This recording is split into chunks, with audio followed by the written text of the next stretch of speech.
Carbonly Conversation. Quick question. Is this the podcast? Are we doing the podcast right now?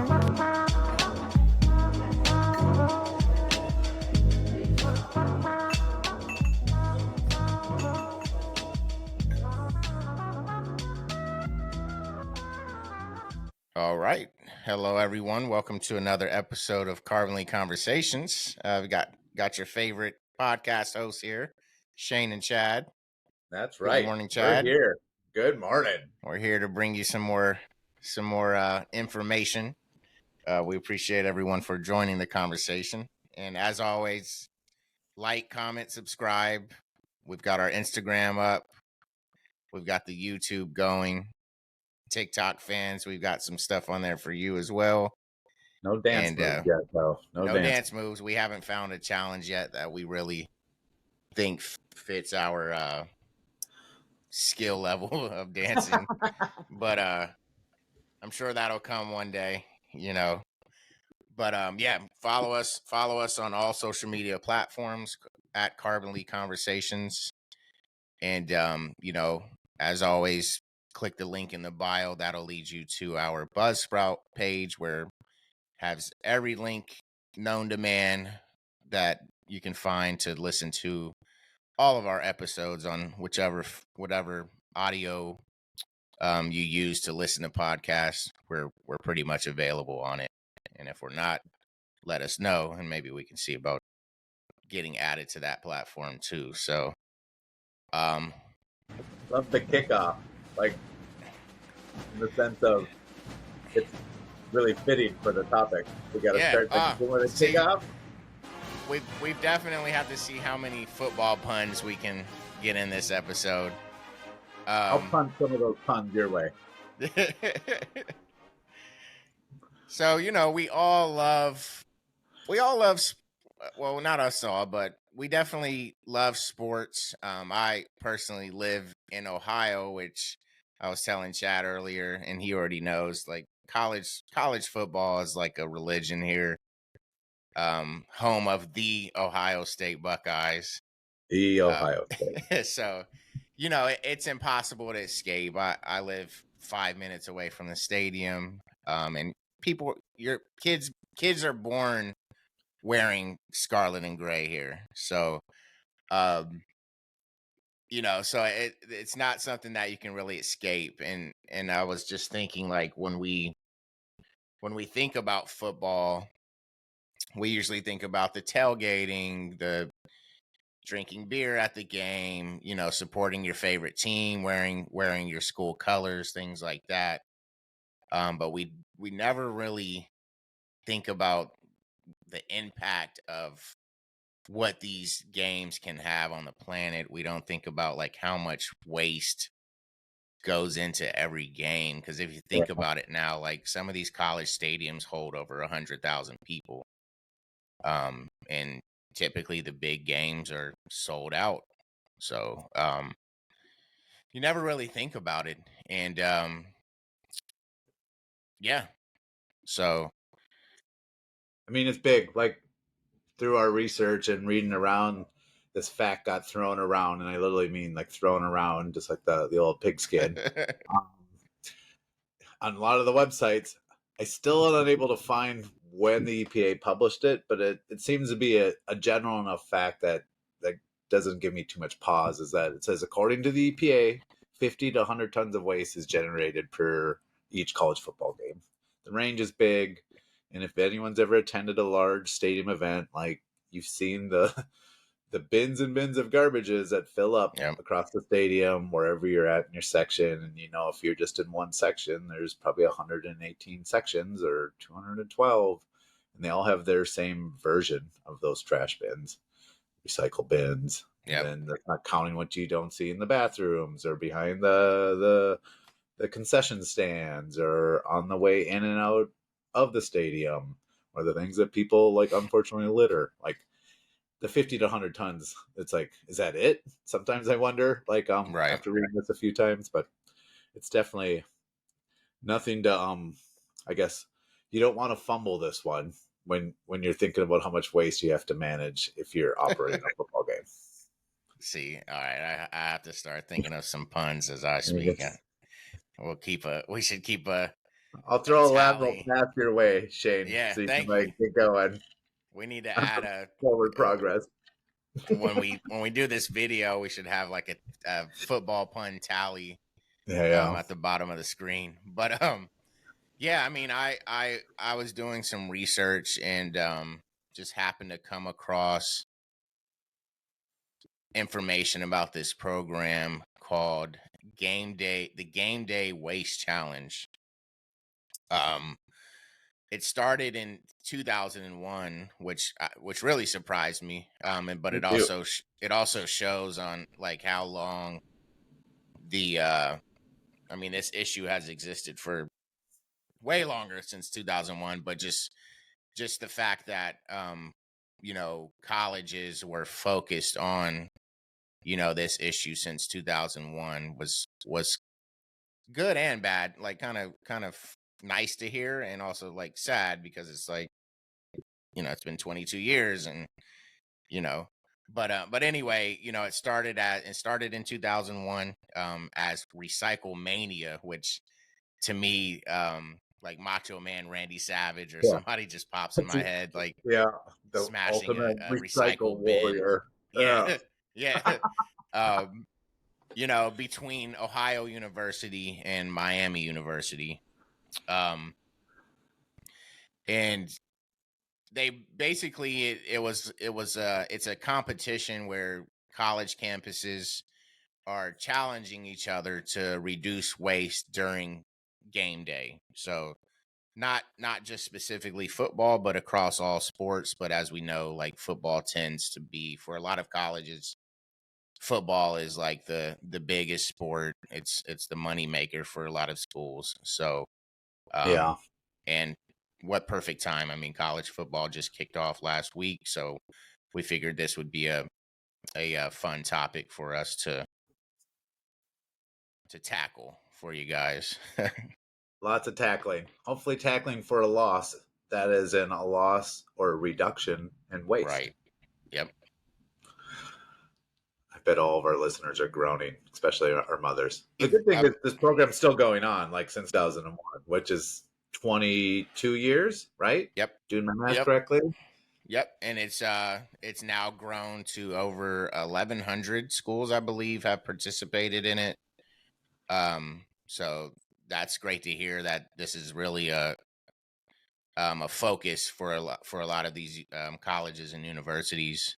Um, and then in 2018, the National Wildlife Federation took over the management of the Campus Race to Zero Waste program. And yeah, like we said, today over 1,100 schools are participating in it. So Yeah, that's. I mean, I think when I was looking on Wikipedia about it, there was like 10 or 15 schools that did the first season, and then grew to a couple hundred. But now we're in the 1,100 or so. That's huge.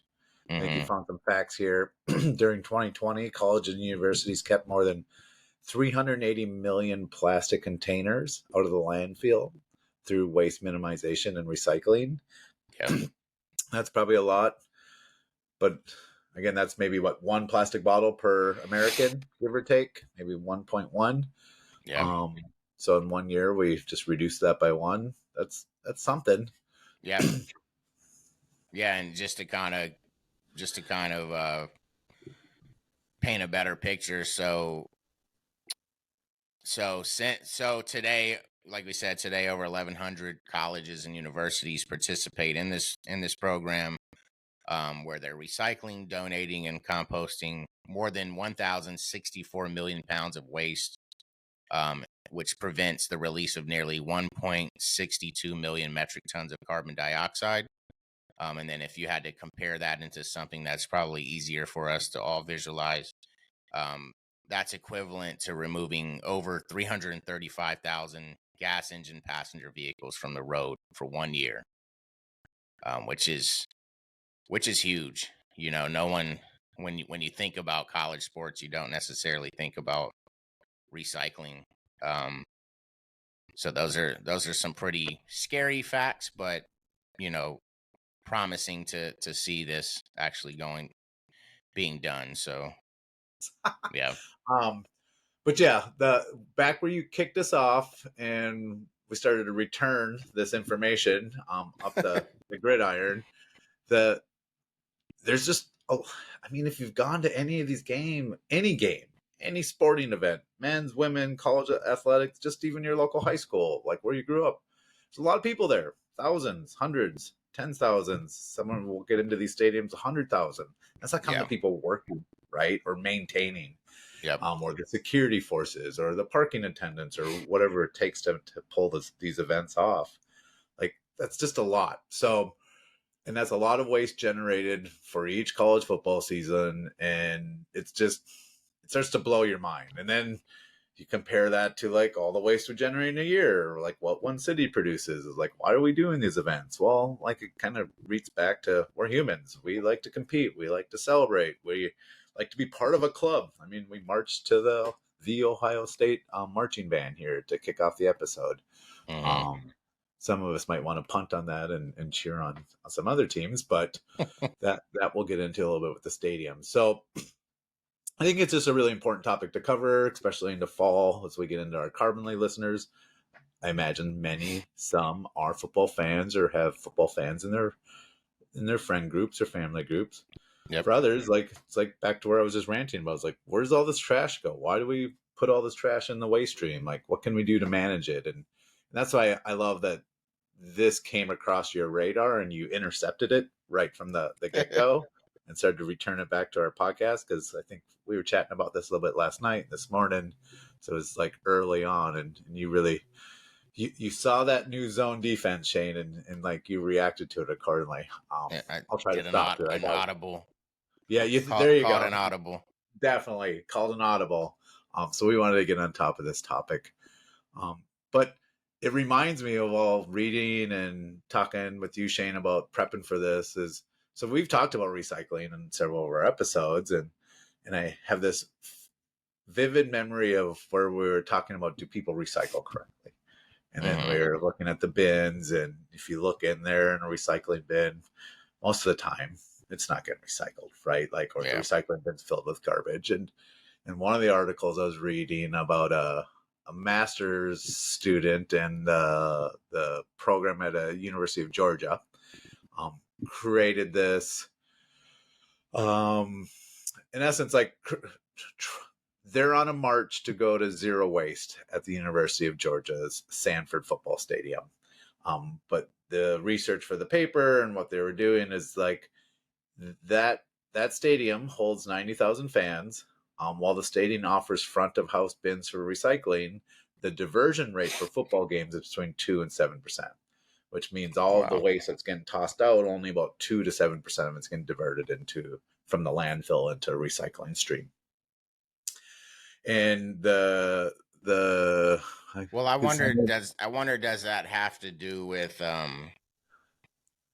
like, are people just throwing the recycles in? Like, is that low because people are just throwing the recyclables in the trash, or vice versa? That, or are stadiums, are they now focused more on, like we've had past episode where we spoke about the different numbers of that categorized plastic, like our stadiums focusing on, using paper cups, or like number 1 or 2 plastic cups that are more recyclable?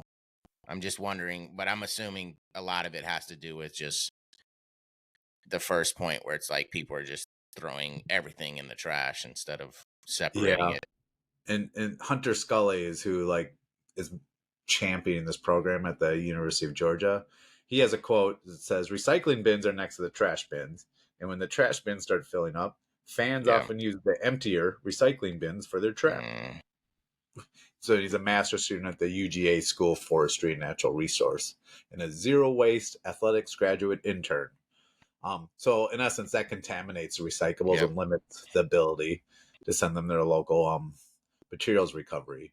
I will say, and I got some of these articles we'll link in the useful resources, especially in the zero waste challenge, when they commit to that specific game day to do that, the students and others will actually go through and sort the trash. so the recycling is being pulled out. Yeah. And what it really, I think, when you boil this all down and you get to the brass tacks of like X and O's on the playbook, is it's humans' behavior, right? Like Yeah. fans' behaviors. Like how do they feel responsible for lightening the load on the planet and actually making sure things just go in the recycling bin and just go in the trash bin? And is there enough of either? And you get all these like basic questions. How simple is it to do? And then, some people just don't give a crap about recycling. So will they actually do it? Yeah. Which again, the fact that this program exists, like we could go down the negative rabbit hole, or we could talk about here's what we are doing trying to combat this. Yep. And maybe we'll do a follow-up in our round 2 of this topic, is to your questions, like how many of these stadiums are moving into that compostable or zero waste stream strategies. Yeah. And we can talk a little bit about that here as we pivot back to what is in the Game Day Waste Challenge with you, Shane. Yep. But I think that's a bigger question that we'd have to unpack in a future episode. Yeah, for sure. We there's just so many different lanes we could take with this, but yeah, I mean, to pivot back to the Game Day Waste Challenge, so, or actually Campus Race to Zero Waste is kind of the program name, but um so I'll just kind of give, so there's several categories, and you can find this on their website as well. I just went to there's one of the tabs that say scoreboard and have 2023 results. So it looks like there's already um, the results for 2023. But so some of the categories that they go into are, there's a zero waste category, there's food organics, there's a diversion, per capita recycling, game day basketball, um, race to zero waste, one building challenge, and then also an electronics recycling category.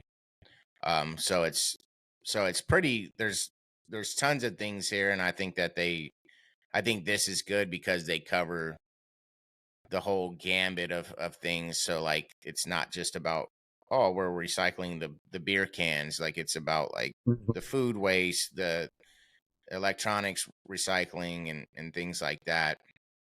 Um, and proud to say that, like, Ohio State has won. I forget what year it was, but they were the winner of some of these. But where was I going?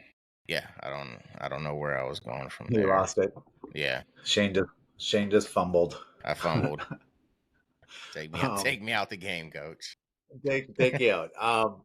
Well, I think all those different contests and programs for this zero waste challenge, like, help focus on specific issues, and then additionally, like the one with the college football stadium, that they're really like trying to get down to the waste stream. Like, Mm-hmm. so how are they recycling? What's their minimizing of waste? What's the outdoor cleanup look like?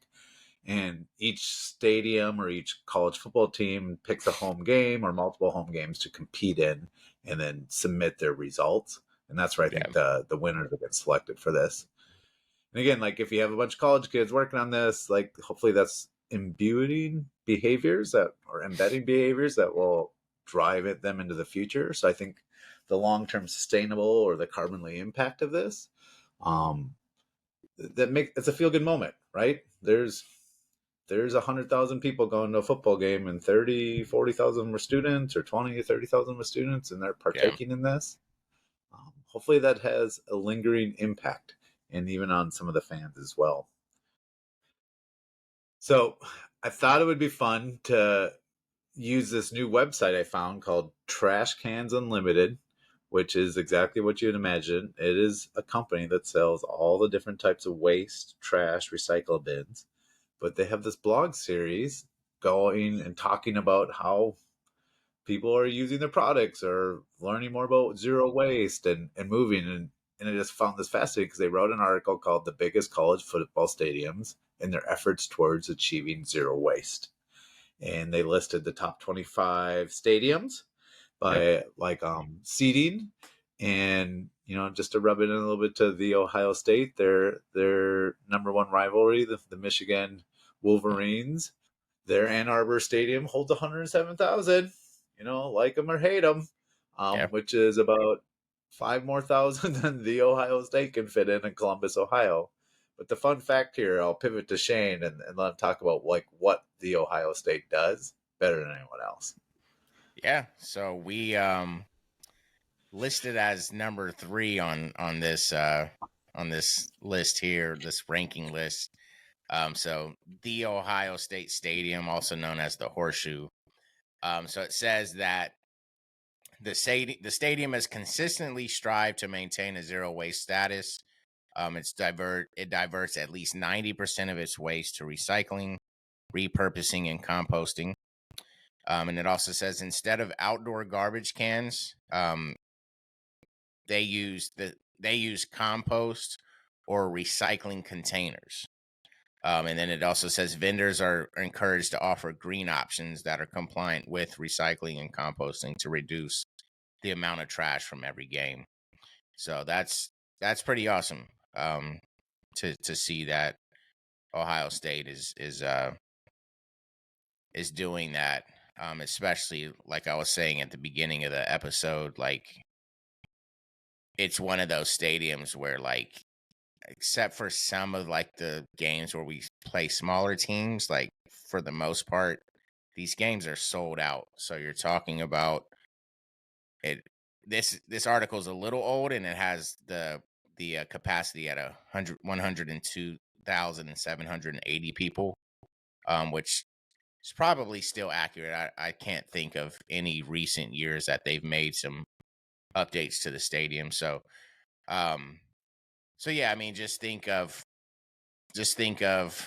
I don't know, they play what, maybe 7 or 8 home games a season. So I mean, you're talking about, if you were to add that up, you're talking about close to 1 million people just in one football season.